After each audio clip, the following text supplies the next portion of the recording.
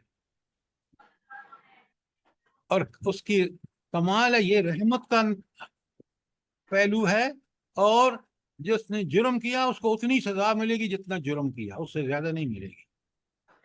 رب کے کمال دیکھیں. تو آپ نے دیکھا کہ یہ جو انفال کی آیت 28 اور 29 میں نے آپ کے سامنے تلاوت کی ہے کتنی اہم ہے. اچھا، اس کے بعد آگے آ رہی ہے سورۃ تغابن. یہ منافقون 63 نمبر ہے اور 64 نمبر تغابن ہے اگلی. اس میں آپ کے سامنے آیت پڑھ رہا ہوں 14 تا 16. لکھیں سورۃ تغابن آیت 14 تا 16.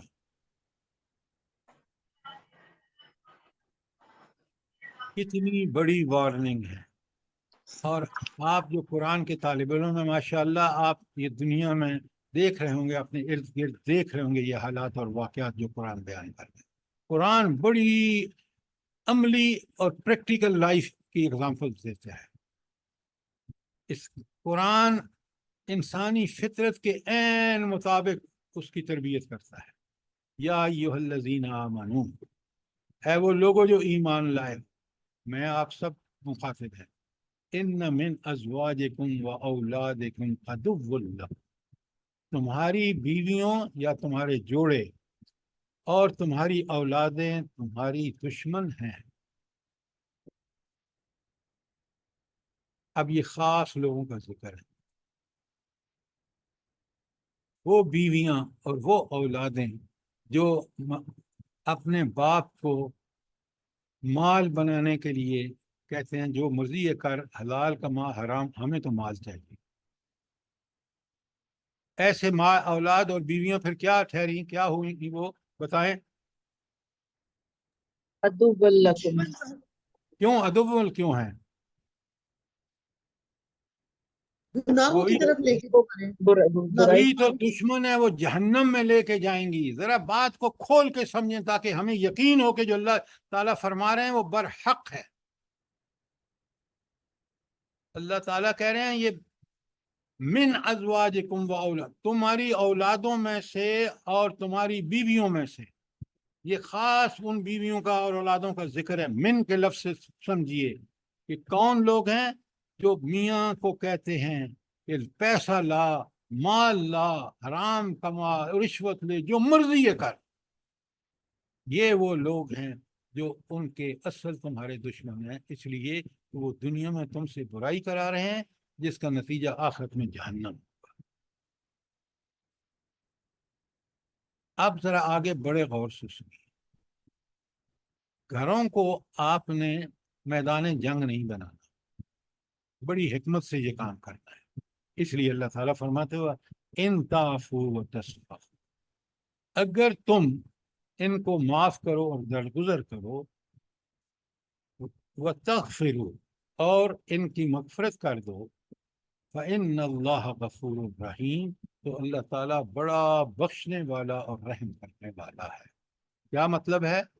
کہ آپ ان کو راہ راست پہلائیں حکمت سے، سمجھانے سے، اور گھر میں بغیر لڑائی جھگڑا پیدا کرنے کے آپ کیا کام کریں؟ آپ ان کو سمجھائیں کہ یہ مال و دولت جس کی تمنا حد سے بڑی ہوئی ہو، جو انسان کے لیے دنیا اور آخرت میں خسارہ ہی خسارہ ہے. تو اگر آپ اس طریقے سے ان کو ہینڈل کریں گے، ان کو نیکی کی طرف لائیں گے، تو اللہ تعالیٰ کہتے ہیں غفور الرحیم، وہ بخشنے والا بھی ہے اور رحم کرنے والا بھی ہے. پھر وہ اللہ تعالیٰ ان کو یقیناً ہدایت عطا فرمائے گا اگر آپ یہ عمل جاری رکھیں گے تو. کوئی سوال یہاں تک؟ جزاک اللہ سر. میں اکثر یہ پڑھتی تھی کہ یہ بیویاں اور اولاد دشمن کیسے ہو سکتے ہیں، تو اب مجھے سمجھ آ گئی کہ کس طرح سے آپ نے سمجھایا ہے کہ اس طرح سے. جزاک لیکن یہ اللہ. دیکھیں ہر بیوی اور ہر اولاد نہیں، من ازواجکم و اولاد، جی من کو جی بالکل. سامنے رکھیں. جی دیکھیں نا بالکل. قرآن کتنا عظیم اللہ کی رہنمائی ہے کہ وہ ہمیں ہر پوائنٹ پر، ہر معاملے میں ہماری رہنمائی فرما رہا ہے. سبحان اللہ، بے شک۔ اچھا آگے سنیں، آج کو آگے سنیں، قرآن ایسی کتاب ہے، یقین مانے دنیا میں کوئی ایسی کتاب نہیں، کوئی ایسا کلام نہیں۔ اللہ تعالیٰ فرماتے ہیں پھر بالکل وہی بات جو ابھی آپ نے پڑھی ہے، انما اموالکم واولادکم فتنہ واللہ عندہ اجر عظیم۔ کتنی پیاری بات ہے، یہ دنیا کا مال اور اولاد چند روزہ ہے، لیکن جو اللہ کے پاس اجر عظیم ہے، جو دائمی ہے، جنت۔ اور پھر اس کا طریقہ کیا ہے، آگے غور سے سنیں، فاتقوا اللہ ما استطعتم، تم تقوی اختیار کرو جتنی تمہارے اندر استطاعت ہے۔ تقوی بھی آپ نے اپنی استطاعت کے مطابق کرنا ہے۔ استطاعت کا مطلب یہ نہیں کہ برائیاں کرتے رہو، نہیں، جتنا ممکن ہے برائیوں سے بچو اور نیکی میں سبقت دو۔ واسمعوا، اور ان نصیحتوں کو، قرآن کی نصیحتوں کو بڑے غور سے سنو۔ وَأَطِیعُوا، اور ان کی اطاعت کرو۔ وَأَنفِقُوا، اور اللہ کے راستے میں خرچ کرو۔ خَيْرٌ لِأَنفُسِكُمْ، یہ تمہارے لیے بہت بہتر ہے۔ اب تین کام دیکھیں اللہ تعالیٰ نے بتا دی ہیں، کیا ہے؟ پہلی بات کہ تقوی، پوری کوشش کے ساتھ برائیوں سے بچنا اور نیکی میں سبقت کرنا، نمبر ایک۔ نمبر دو، واسمعوا، اور سے سننا قرآن کو۔ وَأَطِیعُوا، نمبر تین، اس کی پیروی کرنا، اور نمبر چار، وَأَنفِقُوا، اور اللہ کے راستے میں انفاق کرنا، اللہ کے لیے۔ یہ جو انفاق ہے، آپ نے اندازہ کبھی کیا ہے کہ یہ کیوں اللہ تعالیٰ نے قرآن میں نماز اور انفاق پر بڑا زور دیا ہے؟ کیوں انفاق، کیوں، کیا انفاق کی خاص خوبی کیا ہے؟ مجھے وہ خاص خوبی بتا۔ مال کی محبت نکالیں گے نا دل سے تو پھر اللہ کے رسول کی محبت آئے گی۔ یہ بات آپ کی ٹھیک ہے، مال کی محبت دل سے کیسے نکلے گی؟ جب اللہ کی جب راہ میں خرچ کرتے رہیں گے، جب خرچے رہیں گے، خرچتے رہیں گے، جمع نہیں کریں گے، گن نہیں گن کے نہیں نہیں نہیں رکھیں نہیں نہیں نہیں نہیں، یہ آپ بڑا آسان کر کے بتا رہے ہیں۔ گے۔ اچھا۔ اللہ تعالیٰ نے بڑے غور سے سنیے بات، سمجھیے تاکہ پھر ہمیں عمل کرنے میں آسانی ہو۔ اللہ تعالیٰ نے ہر انسان میں مال کی بڑی محبت رکھی ہے، اور یہ مال کی محبت انسان کو بڑی غفلت میں مبتلا کر دیتی ہے۔ اب دو چیزیں انسان کے سامنے ہیں، ایک مال سے محبت ہے، اور دوسری اس کے ایمان کا تقاضا ہے کہ وہ اللہ سے سب سے زیادہ محبت کرے۔ والذین آمنوا، لکھیں سورہ بقرہ کی آیت 165 کا حصہ ہے، والذین آمنوا، وہ لوگ جو ایمان لاتے ہیں یا ایمان کا دعویٰ کرتے ہیں، اشد حبا للہ، سب سے زیادہ محبت اللہ سے کرتے ہیں۔ یہ باتیں اگر سمجھ لیں گے نا تو پھر مال سے محبت ختم جب تک نہیں ہوگی جب تک ہم اس نقطے کو نہیں سمجھیں گے جو اللہ تعالیٰ ہمیں سمجھا۔ سر جی، بقرہ کی آیت کون سی؟ 165، 165 آپ فرمایا، اور یہ ہمیں یاد ہونا چاہیے، والذین آمنوا، وہ لوگ جو ایمان لاتے ہیں، اشد حب للہ، سب سے زیادہ اللہ سے محبت کرتے ہیں۔ اور دوسری محبت جو اللہ تعالیٰ نے انسان میں رکھی ہے اب امتحان کے لیے، آزمائش کے لیے، فتنے کے لیے، وہ ہے مال کی محبت۔ دیکھ لیں دنیا میں ہر زمانے میں مال کی محبت نے انسان کو اندھا کر رکھا، ایسا غافل ہے کہ وہ پہچانتا ہی ہے کہ دنیا میں آیا کس لیے ہے۔ تو جب آپ اس مال کو اللہ کی خوشنودی کے لیے، اللہ کی رضا کے لیے دیتے ہیں شعور کے ساتھ، تو آپ سے دو چیزیں اللہ تعالیٰ کے ہاں آپ کی قابل قبول ہوتی ہیں، ایک قرب الہی، اور دوسرا آپ ثبوت دیتے ہیں کہ مجھے محبت اللہ سے، مال سے نہیں۔ اور یہ جو چیز الانفاق فی سبیل اللہ، اللہ کے یہ مال خرچ کرنے میں اللہ کی محبت میں اضافہ، القرب الہی، یہ وہ چیز ہے جو آپ کو اس مال کو اللہ کے راستے میں خرچ کرنے سے ملتی ہے۔ نفاق کا بھی یہی علاج ہے، آگے بات آئے گی۔